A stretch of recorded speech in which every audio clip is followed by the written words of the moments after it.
So 1976, I think the first 20 to 30 years, we built some fabulous assets. And that's quite a tremendous job that the company did to build their own, own brand, and ITC Hotels came about.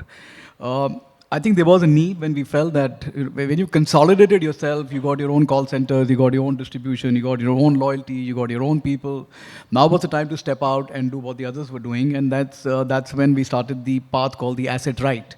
We said it's not that we will stop constructing, we'll continue to do that, but we now have the ability to go out and manage others' assets, which tremendously helps you scale up the business. And that's how the brand called Story came about. That's how the Mementos came about. We are entering into the branded residences space. We got into food takeaway services. So I think is the need of the hour which got us going. And there's definitely a lot of market to cover.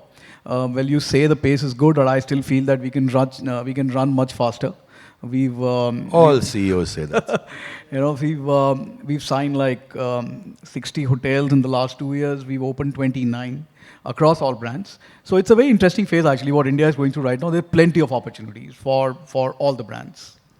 I remember at one session, which was I think last year maybe, and when you were on stage and I was in the audience, you said, "We are learning how to manage owners, a skill that we didn't have." That's absolutely true. So say more about it, because it's a group of people who also have asset-light models.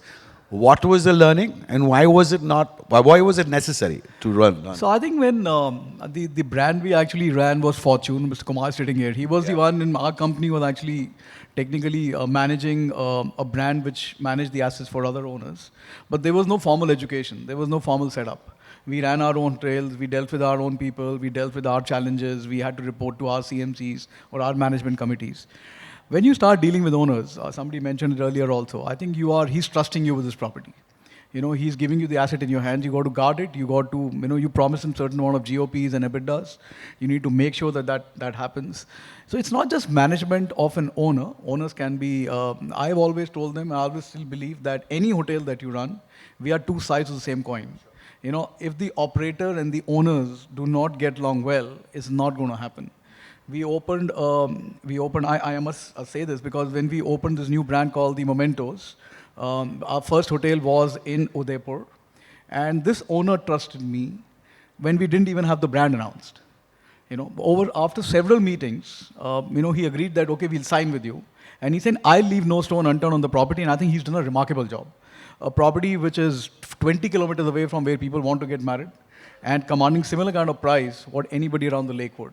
So it's a matter of trust, and you need to make sure that you live up to that trust. That's most important.